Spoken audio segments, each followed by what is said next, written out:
اس حوالے سے فقہاء کرام نے یہ بیان کیا ہے کہ اگر کوئی جانور ایسا ہے پاگل ہے، تو اگر اس وجہ سے وہ چرتا نہیں ہے، یعنی کھانا پینا اس نے چھوڑ دیا ہے، پھر تو اس کی قربانی نہیں ہوگی. اور اگر ایسا جانور جو ہے وہ چرتا ہے، کھاتا پیتا ہے، تو اس کی قربانی ہو جائے گی. ٹھیک ہے. وحشی جانوروں کی قربانی ہو جاتی، ٹکرے مارتے ہیں اور اس طرح کے، یا کوئی وحشی جنگلی جو کہلاتے ہیں ان کی ہو جائے گی قربانی؟ دیکھیں وحشی ٹکرے مارنے سے تو نہیں ہے، ٹکرے تو گائے میرے بھی مار دیتے ہیں، تو اس کا مسئلہ نہیں ہے. وحشی جانور کے جو پالتو جانور نہیں ہیں، ٹھیک ہے، تو ایسے جانور ان کی قربانی یہ نہیں ہوتی. جیسے ہرن ہے، ہرن ویسے حلال جانور ہے، اس کو کھا سکتے ہیں، لیکن اس کی قربانی نہیں ہوگی. اسی طرح اور وحشی جانور ہے، نیل گائے ہے کہ وہ وحشی ہوتی ہے، زیبرا ہے، تو یہ وحشی جانور کہلاتے ہیں، لہذا ان کی قربانی یہ نہیں ہو سکتی. اچھا، ہرن کا آپ نے بولا نا، ہرن تو اب کئی لوگ فارمنگ کرتے ہیں، پالتے بھی ہیں، تو جس نے پالا ہوا ہے وہ کر لے گا؟ نہیں، اس کا پالنے سے نہیں ہوگا.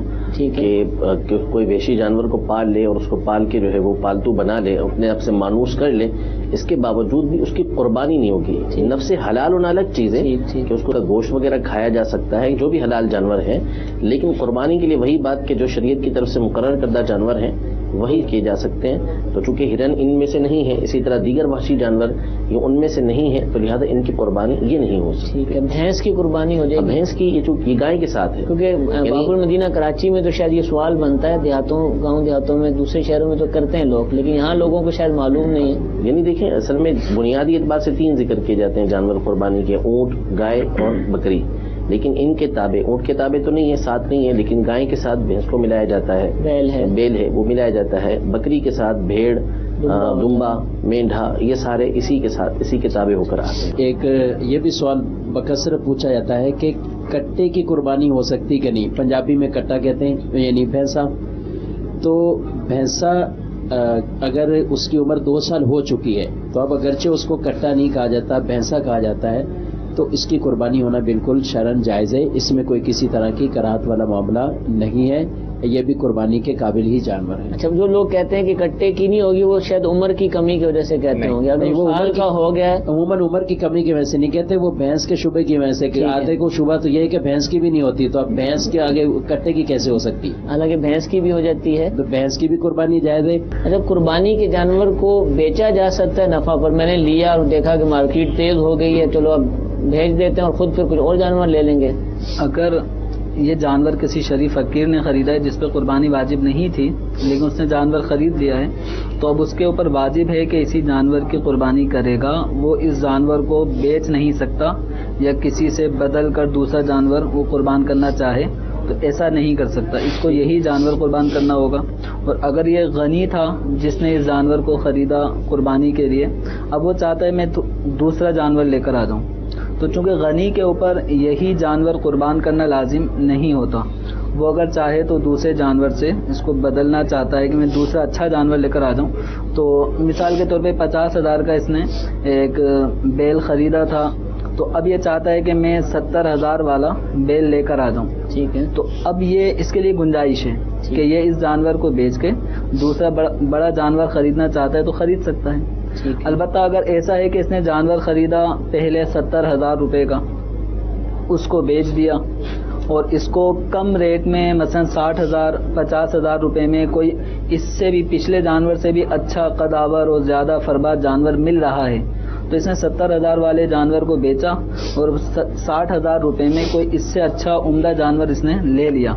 تو اب یہ جو 10,000 کا اس کو پروفٹ بنا ہے، تو یہ 10,000 روپے اس کا اپنے استعمال میں لانا جائز نہیں ہے، یہ اس کو صدقہ کرے گا. صدقہ کرے. پہلی بات ہے بیچے ہی نہ، یہ مسائل درپیش ہوں، اس کو اس سے بچنا بہتر ہے. بہتر جانور پہلے ہی خرید لینا چاہیے. ٹھیک ہے. ایک جانور اور قربانی کے حوالے سے لوگ سوال پوچھتے رہتے ہیں، خصی جانور خصی کیا ہوا تو کیا اس کی قربانی جائز ہے یا ناجائز ہے؟ بالکل جائز ہے، اور بہتر ہے کہ جو جانور میں بکرا عام طور پہ خصی کیا جاتا ہے یا مینڈھا ہوتا ہے اس کو خصی کیا جاتا ہے، تو کرنا جائز بلکہ افضل. خود نبی کریم صلی اللہ تعالیٰ علیہ وآلہ وسلم نے جن مینڈھوں کی قربانی کی تھی وہ خصی تھے. تو شریعت مطہرہ نے اس کو بہتر قرار دیا. اور پھر وہی بات دوبارہ یہاں پر آئے گی کہ جانوروں میں اصل جو اعتبار ہے وہ شریعت کی طرف سے مقرر کردہ شرائط کا اعتبار ہے. اب بعض حضرات جو ہیں اس حوالے سے بڑے اعتراضات اٹھاتے ہیں، اور ہمارے یہاں باب المدینہ میں تو ایک مرتبہ باقاعدہ بہت زیادہ اس کی تشہیر بھی کی گئی تھی کہ نہیں جی خصی جانور کی قربانی ہو ہی نہیں سکتی. اس پر بڑا اٹھایا گیا تھا کہ یہ عیب ہے، لیکن جو عیب وہ ہوگا جس کو شریعت مطہرہ عیب کہے گی. لوگ بھی عیب کہتے ہیں. حکم جو شریعت نے مقرر کیا ہے قربانی کے لیے کہ قربانی کون سے جانور کی کرنی ہے، اس میں کیسا عیب ہوگا کہ جو قربانی سے مانے ہوگا، اور کون سا عیب ہوگا جو قربانی سے مانے نہیں ہوگا. آیا وہ عیب ہے بھی یا نہیں ہے؟ جیسے یہی اسی کی مثال، تو اس میں یہ عیب ہے ہی نہیں جانور کے اندر، بلکہ یہ جانور کو اور بہتر کر دینے والا ہے. اس کے برعکس جو جانور ہوتا ہے اس کے اندر بنسبت اس کے لذت کم ہوتی ہے. لہذا شریعت مطہرہ نے خود نبی کریم صلی اللہ تعالی علیہ وآلہ وسلم نے ایسے جانور کی قربانی کی ہے، تو خصی جانور کی قربانی میں کوئی حرج نہیں ہے، بلکہ اس کا کرنا افضل ہے. ٹھیک ہے. اچھا، ایک اور جانور کا لفظ سنا جاتا ہے جلالہ یا جلالہ، مرغی وغیرہ کے حوالے سے ہم سنتے ہیں. تو وہ کیا جانور کیا ہوتا ہے اور اس کی قربانی کا حکم بھی بتا دیں. جلالہ جو ہے یہ جانور وہ ہوتا ہے کہ جو گندگی کھاتا پھرتا ہے. ٹھیک ہے. یعنی جسے یہی غیر خصی جانور اس کے ایک لفظ استعمال ہوتا ہے، تو وہ اپنا پیشاب پینے کا عادی ہوتا ہے، جس کی وجہ سے اس کے جسم کے اندر بو پیدا ہو جاتی ہے. آدمی تھوڑی دیر بھی وہاں کھڑا نہیں ہو سکتا، وہ بھی جلالہ کے حکم میں ہوتا ہے. اسی طرح مرغی وغیرہ ہوتی ہیں بعض، تو وہ چھوٹی پھرتی ہیں تو گندگی کھا لیتی ہیں. تو ایسے جانور کے جو اس طرح کی گندگی کھانے کی وجہ سے ان کے جسم کے اندر بدبو پیدا ہو چکی ہوتی ہے، گوشت میں بو پیدا ہو چکی ہوتی ہے، وہ جلالہ کہلاتے ہیں. ایسے جانور کی قربانی جائز نہیں ہوتی. اس کے لیے حکم یہ ہوتا ہے کہ ان کو کچھ دنوں تک جو ہے وہ باندھ کے رکھا جائے، اچھا ان کو کھلایا پلایا جائے، جس سے ان کے جسم کی بدبو دور ہو جائے، اس کے بعد اس کو قربان کیا جا سکتا ہے. جزاک اللہ. ویڈیو سوال کی طرف بڑھتے ہیں. صلو علی الحبیب صلی اللہ علیہ وسلم. میرا مفتی صاحب سے یہ سوال ہے کہ قربانی کے جانور میں 7 حصے ہوتے ہیں، تو اگر کوئی فوت شدہ بندہ ہو، اس کا ایک حصہ ہو، تو اس حصے کے گوشت کا کیا کریں گے؟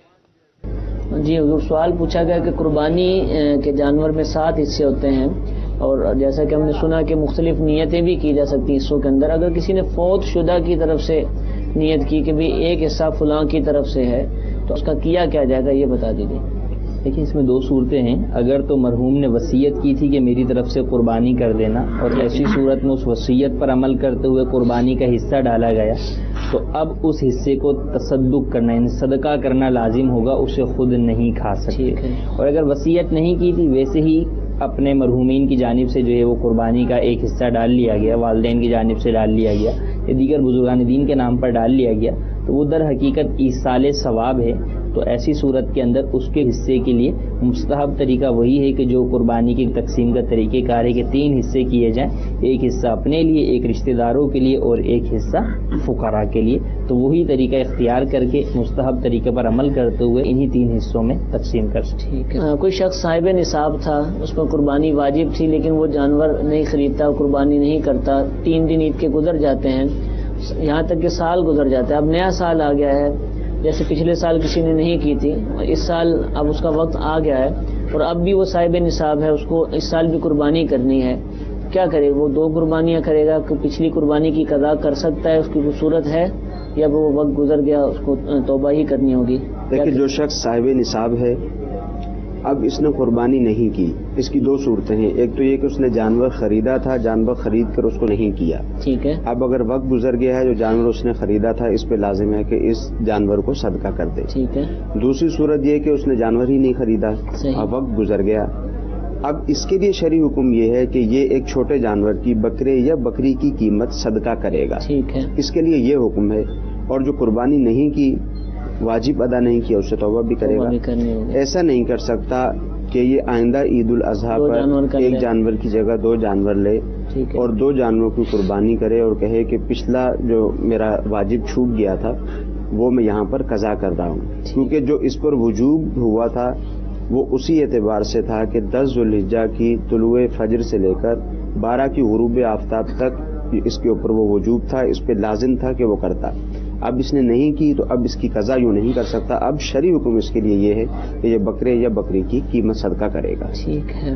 اچھا حضور, قربانی واجب ہو گئی, مثال کے طور پہ خواتین ہیں, اسلامی بہنیں, ان کے پاس سونا ہوتا ہے, چاندی ہوتی ہے, پیسے نہیں ہوتے, قربانی ان پر واجب ہے, ان کا شوہر اتنی حیثیت نہیں رکھتا کہ وہ جانور خرید سکے, کیا کریں؟ کیا وہ سونا چاندی بیچنا ہوگا بس, یا ہمارے پاس نقدی نہیں اس لیے ہم کرتے ہی نہیں ہیں, ضروری نہیں ہے؟ کیا مال اگر کوئی موجود ہے پاس, اگرچہ وہ سونا چاندی کی صورت میں ہو یا دیگر سامان حاجت اصلیہ سے زائد ہے اس کی صورت میں موجود ہے, تو اب ایسی صورت کے اندر قربانی تو واجب ہے نا, صاحب نصاب ہے. اب یا تو اس مال کو بیچ کر قربانی جو ہے وہ کرے, یا کسی سے قرض لے کر کرے. بات یہاں پر آتی ہے جب کوئی مال بھی پاس موجود نہ ہو, ٹھیک ہے, کہ جس کو بیچ کر قربانی کرے. اب آپ کہیں گے جب مال بھی پاس موجود نہیں ہے تو پھر وہ صاحب نصاب کیسے؟ وہ اس طرح ہو سکتا ہے کہ مثال کے طور پہ یہ اس کے پاس مال تھا اور اس نے قربانی کے ایام سے پہلے کسی کو قرضہ دے دیا. صحیح. اب اس قرضہ دینے کی وجہ سے یہ صاحب نصاب بہرحال موجود ہے, لیکن اس کے پاس اب حصہ خریدنے کے لیے, جانور خریدنے کے لیے مال نہیں ہے. تو اب شریعت مطہرہ اسے یہ حکم دیتی ہے کہ اگر غالب گمان اس کا یہ ہے کہ یہ اس سے اگر اپنا قربانی کے حصے کے پیسے مانگے گا یا قربانی کے جانور کے پیسے مانگے گا تو اس کا مقروض شخص اس کو دے دے گا, تو یہ اس سے سوال کرے اور اس سے لے کر اپنی قربانی ادا کرے. اور اگر یہ ہے غالب گمان اس کو کہ وہ نہیں دے گا, تو اب ایسی صورت کے اندر اگرچہ یہ صاحب نصاب اس اعتبار سے ہے کہ مال اس کے پاس موجود ہے اور وہ مال اس کے پاس ابھی نہیں ہے, اور اس کے پاس کوئی اور بھی مال نہیں ہے جسے بیچ کر یا جس کے بدلے میں یہ کوئی جانور خرید سکے, یہ حصہ خرید سکے, تو اب اس کے اوپر قربانی لازم نہیں ہوگی. اچھا, کمیٹیاں ڈالی ہوتی ہیں, ہوتے تو ویسے اتنے مالدار نہیں ہوتے, لیکن BC کمیٹی ڈالی ہوتی ہے اور اس کی رقم کافی ادا کر چکے ہوتے ہیں, بعض دفعہ نکل چکی ہوتی ہے, بعض دفعہ باقی ہوتی ہے, ملنی ہوتی ہے. ایسا شخص زکوٰۃ کے مسائل میں تو ہم اس کے احکام سنتے ہیں, قربانی بھی کیا اس پر واجب ہوگی؟ کتنا مال وہ جمع کروا چکا کہ قربانی واجب ہو جاتی ہے, کیا کہیں گے سوال؟ یہاں مال کے ہونے نہ ہونے کے اعتبار سے, صاحب نصاب ہونے نہ ہونے کے اعتبار سے یہاں پہ غفلت لوگوں کی پائی جاتی ہے نا. کمیٹی کو چونکہ ملی نہیں یا مل گئی تو بھی جو ہے وہ ظاہر اتنا مال نہیں ہے, تھوڑا تھوڑا کر کے جمع ہوتا رہتا ہے. اب کوئی کمیٹی ڈلی ہوئی, اب اس کمیٹی اب تک کھلی نہیں اور اس کے اندر اتنے پیسے جمع ہو گئے ہیں کہ اگر اس کو دیکھا جائے تو وہ خود پورے نصاب کی مقدار ہیں, یا کچھ وہ پیسے ہیں کچھ اس کے اپنے پاس ہیں, دونوں کو ملائیں تو یہ دونوں نصاب کی مقدار کو پہنچ جائیں گے. تو بہرحال ایسی صورت کے اندر بھی قربانی واجب ہوگی. تو اب قربانی کے جب ایام آئیں, زکوٰۃ میں بھی ایسا ہونا چاہیے, زکوٰۃ کے علاوہ قربانی کا موقع بھی ہے, تو اس موقع کے اوپر بھی اپنے مال کی کیلکولیشن اس اعتبار سے کرنی چاہیے تاکہ آپ پر یہ بات واضح ہو جائے کہ آپ پر زکوٰۃ یا قربانی کا وجوب بن رہا ہے یا نہیں بن رہا, اور بن رہا ہے تو پھر اس کی ادائیگی لازمی طور پر کی جائے. اور اس میں یہ ایک پہلو بہت ہے کہ کمیٹیاں لوگ ڈالتے ہیں جس کو جو ہے وہ ایک ذہن سے نکلا ہوا ہوتا ہے کہ وہ بھی کوئی مال جمع ہو رہا ہے, تو بہرحال وہ بھی آپ کا مال ہے. ہاں اگر ایسا ہے کہ کمیٹی تو چل رہی ہے لیکن آپ نے پہلے کمیٹی لے لی, مثلا 1 لاکھ کی جو ہے وہ کمیٹی تھی اور آپ نے جو ہے وہ 10,000 ہی بھرے تھے کہ تیسرا نمبر آپ کا کھلیا اور آپ نے 1 لاکھ کمیٹی لے لی, تو اب تو گویا کہ آپ مقروض ہو گئے کہ بھرے تو 10,000 تھے لیکن 90,000 آپ پر اور قرض چڑھ گیا. تو اب اگر آپ کے پاس اور کوئی مال نہیں ہے یا مال ہے لیکن قرض کو اگر دیکھیں تو قرض اس مال سے زیادہ ہے, تو پھر قربانی ہی بہرحال واجب